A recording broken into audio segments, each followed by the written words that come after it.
देखिए बच्चों, आपको हम अवकलन के बारे में, अवकलन का अनुप्रयोग के बारे में जो है एक पार्ट बताए थे, राशियों का दर। अब जो है दूसरा पार्ट जो है इंक्रीजिंग और डिक्रीजिंग, वर्तमान मान और ह्रास मान, इसका हम लोग जो है कैसे करेंगे। 2x² है, तो ये जो है आपको इसका हम लोग अगर ग्राफ खींचते हैं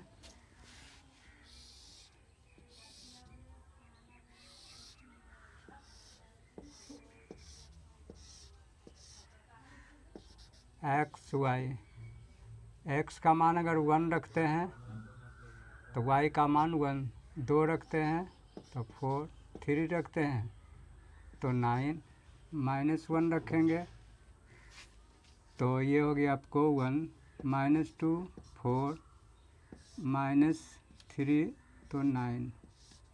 इस तरह से हम इसका मान रखकर एक्स का मान अगर रखते जाएंगे, वाई का मान निकलते जाएगा।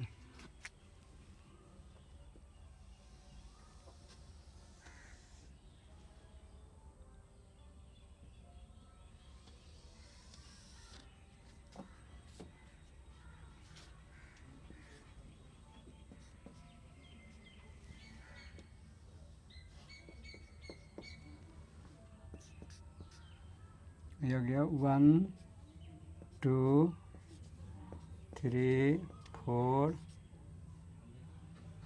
ये हो गया -1 -2 -3 -4, ये हो गया 1 2 3 4 5 6 7 8, मान लीजिए 9।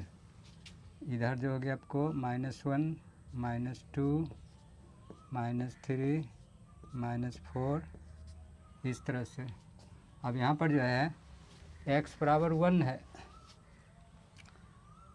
x बराबर 1 जो है आपको ये, और y बराबर भी 1, तो ये जाएगा।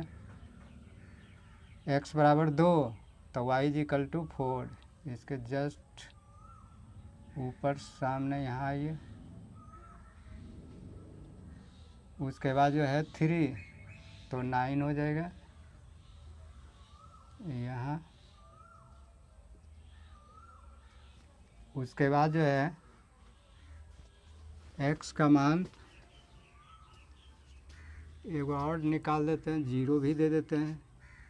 x का मान अगर 0 रखेंगे तो y का भी मान हो जाएगा आपको 0।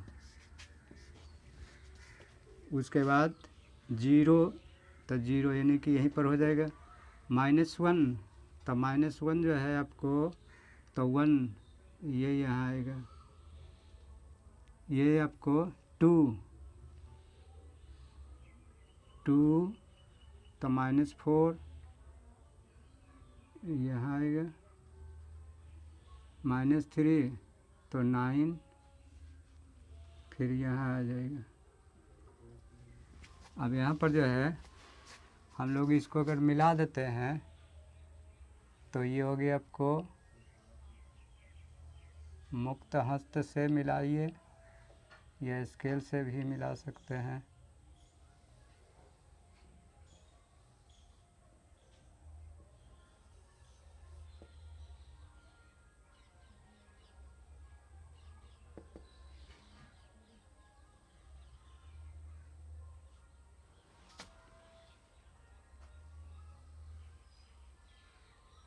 इसका कोऑर्डिनेट शो कर दीजिएगा।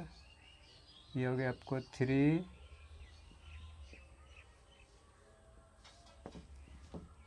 9, ये हो गया 2 4, ये हो गया आपको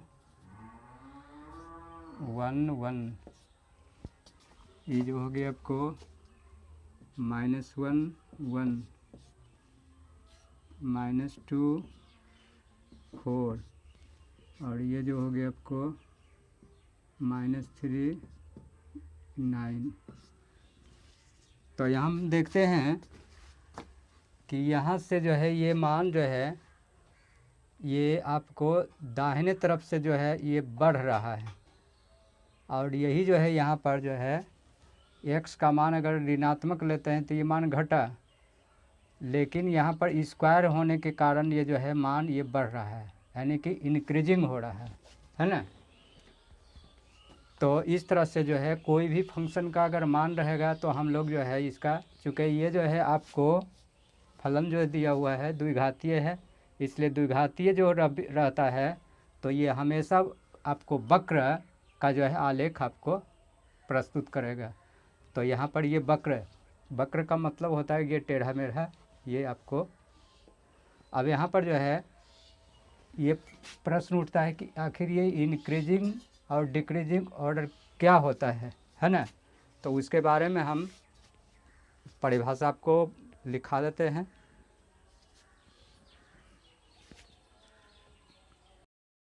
देखिए बच्चों, ये वर्धमान फलन इंक्रीजिंग फंक्शन क्या होता है। कहता है कि यदि एफ फलन क्लोज इंटरवल यानी बंद अंतराल आई पर वर्धमान फलन कहलाता है, यदि आई जो है ओपन इंटरवल खुला अंतराल पर x1 less than x2, x1 जो है यानी कि दो मान अगर होगा तो दो मान में से एक मान छोटा होगा और एक मान बड़ा होगा, तो x1 कहता है कि पहला मान जो है दूसरे मान से छोटा हो, तो सभी x1 x2 बिलोंग्स टू आई के लिए जो है f(x1) लेस इक्वल, वर्धमान फलन में जो है लेस इक्वल रहता है, तो f(x1) लेस इक्वल f(x2) होगा। इसका हम लोग अगर यदि जो मान अगर निकालते हैं और ग्राफ खींचते हैं तो आपको इस तरह से जो है टेढ़ा मेढ़ा जाएगा, है ना। दूसरा कहता है कि यहाँ पर वर्धमान फलन हुआ और निरंतर, यानी कि हमेशा जो है वो बढ़ते ही जाता है, तो निरंतर वर्धमान फलन जो है स्ट्रिक्टली इंक्रीजिंग फंक्शन। कहता है कि यदि एफ फलन बंद अंतराल यानी क्लोज इंटरवल आई पर निरंतर वर्धमान फलन कहलाता है, यदि आई खुला अंतराल पर x1 less than x2, x1 का मान यानी कि पहला मान जो है दूसरे मान से छोटा, जबकि इसमें भी जो है वही होता है, पहले मान जो है दूसरे मान से छोटा। कहता है कि फॉर ऑल द यानी कि सभी x1 x2 बिलोंग्स टू आई के लिए f(x1) लेस f(x2), जबकि यहाँ पर जो है वर्धमान फलन होगा तो यहाँ पर जो है f(x1) लेस इक्वल f(x2) होगा, और निरंतर अगर वर्धमान फलन होगा तो यहाँ पर जो है f(x1) लेस f(x2) होगा, है ना। तो ये जो है आपको वर्धमान फलन और निरंतर वर्धमान फलन। अब देखिए जो है हम बता रहे हैं ह्रासमान फलन और निरंतर ह्रासमान फलन कैसे होता है।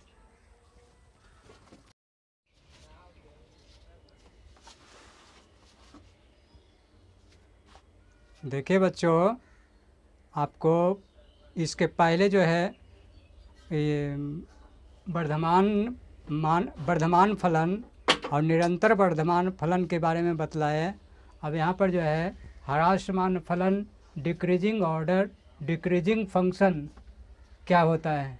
कहता है कि यदि एफ फलन जो है बंद अंतराल क्लोज इंटरवल और आई खुला अंतराल ओपन इंटरवल पर ह्रासमान फलन कहलाता है, यदि आई पर x1 यानी कि पहला मान और x2 दूसरा मान से हमेशा छोटा होना चाहिए, तब सभी x1 और x2 बिलोंग्स टू आई के लिए ये कंडीशन हो जाएगा f(x1) ग्रेटर इक्वल f(x2), यानी कि यहाँ पर ये अगर कंडीशन रहेगा f(x1) ग्रेटर इक्वल f(x2), तो आपको हमेशा समझना चाहिए कि ये ह्रासमान होगा, है ना।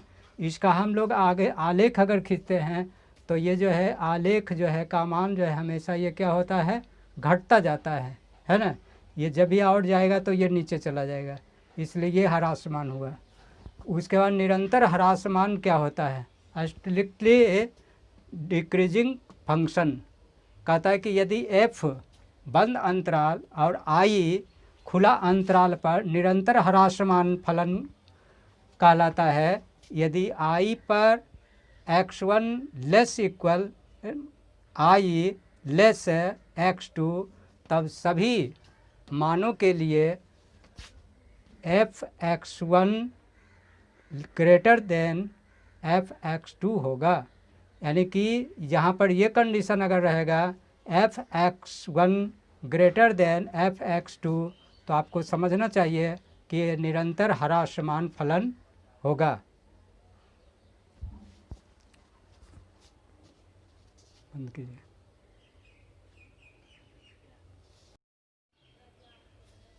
देखिए बच्चों,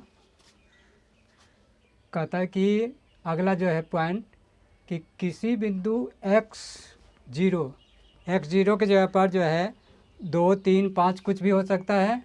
तो मान लीजिए कि x0 पर वर्धमान तथा ह्रासमान फलन किस प्रकार होगा, यानी increasing and decreasing function at any point x0, है ना। तो मान लेते हैं कि जो है कि वास्तविक मानों के लिए कोई भी मान अगर लेंगे तो वास्तविक मान, तो यहाँ पर जो है वास्तविक मानों के लिए फलन f के प्रांत डोमेन, यहाँ पर आप ग्राफ में आप पढ़े होंगे कि इस प्रकार का जो होता है तो इसको हम लोग कहते हैं डोमेन कहते हैं, प्रांत, है ना। बाएं तरफ जो रहता है उसको जो है प्रांत बोलते हैं और दूसरे तरफ जो है दाएं तरफ रहता है उसको प्रांत। तो कहता है कि f के प्रांत डोमेन में x0 एक बिंदु स्थित है, तो उसको ओपन अंतराल i को हम लोग बोलते हैं खुला अंतराल और f को बोलते हैं बंद अंतराल। तो यहाँ पर जो खुला अंतराल i बराबर जो है x0 माइनस h और x0 प्लस h, जहाँ h का मान जो है 0 से हमेशा बड़ा होना चाहिए। अगर होगा तो ये अस्तित्व में होगा।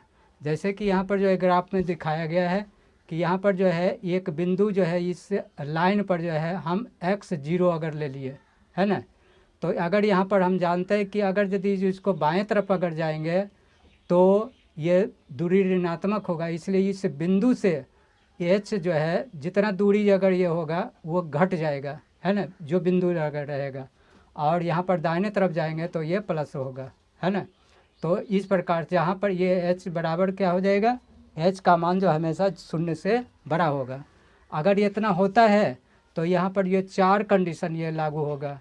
पहला की है कि f बिंदु यानी कि क्लोज इंटरवल पर जो है f बिंदु x0 पर वर्धमान फलन होंगे यदि x1 लेस देन x2, पहला मान दूसरे मान से छोटा होगा। तो यहाँ पर कंडीशन हो जाएगा आपको f(x1) लेस इक्वल f(x2)। अगर ये कंडीशन अगर होगा f(x1) लेस इक्वल f(x2), तो ये जो है आपको वर्धमान फलन होंगे। दूसरा कंडीशन कहता है कि f बिंदु x0 पर निरंतर ये वर्धमान फलन होंगे यदि x1 लेस देन x2 में f(x1) लेस देन f(x2)। यहाँ पर जो है वर्धमान फलन में जो है लेस इक्वल होता है और निरंतर वर्धमान में जो है केवल जो है आपको लेस देन होता है ना। थर्ड पॉइंट जो है आपको f बिंदु x0 पर ह्रासमान फलन होंगे यदि x1 लेस देन x2 में f(x1) ग्रेटर इक्वल f(x2)।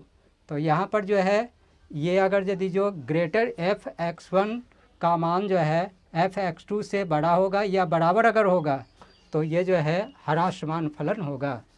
चौथा जो कंडीशन कहता है कि f बिंदु x0 पर यानी जो बिंदु लिया गया है x0 पर निरंतर ह्रासमान फलन होंगे यदि x1 लेस देन x2 में फलन का जो है मान f(x1) ग्रेटर देन f(x2) होगा। आगे यहाँ पर देखिए दोनों में अंतर यही है कि यहाँ पर जो है f(x1) ग्रेटर इक्वल f(x2) अगर होगा तो ये ह्रासमान होगा, और यहाँ पर f(x1) ग्रेटर देन f(x2) होगा तो ये निरंतर ह्रासमान होगा, है ना। उतार लीजिए। अगर कोई भी फलन दिया हुआ हो जैसे तो हम लोग को कैसे उसको चेक करेंगे कि वो वर्धमान फलन है या ह्रासमान फलन है या अचर पद का फलन है, इसकी जांच करने के लिए test of increasing decreasing and constant function, है ना। तो यहाँ पर इसका जो है कंडीशन जो है ये आपको कहता है कि यदि कोई फलन अगर होगा तो वो क्लोज इंटरवल बंद अंतराल ए बी में संतत होगा, है ना, और खुला अंतराल ओपन इंटरवल पर ए बी में अवकलनीय होगा। तो ये जो है 3 कंडीशन को लागू करेगा।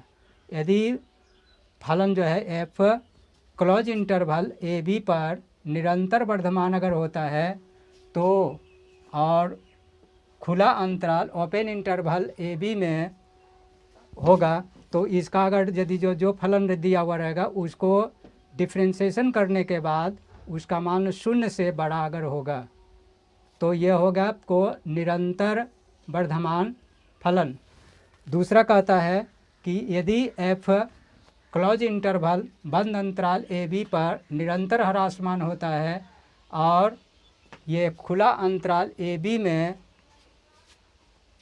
में f(x) जो फंक्शन आपको दिया हुआ रहेगा उसको डिफ्रेंशिएशन करने के बाद 0 से छोटा होगा, यानी कि ऋणात्मक मान अगर होगा तो वो जो फलन जो है निरंतर ह्रासमान होता है।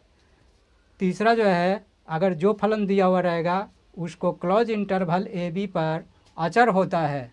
कब? कहता है कि यदि जो है खुला अंतराल ए बी में जो फंक्शन दिया हुआ रहेगा f(x) = 0, अगर उसका मान यदि 0 के बराबर होगा तो वो जो है अचर फलन होता है।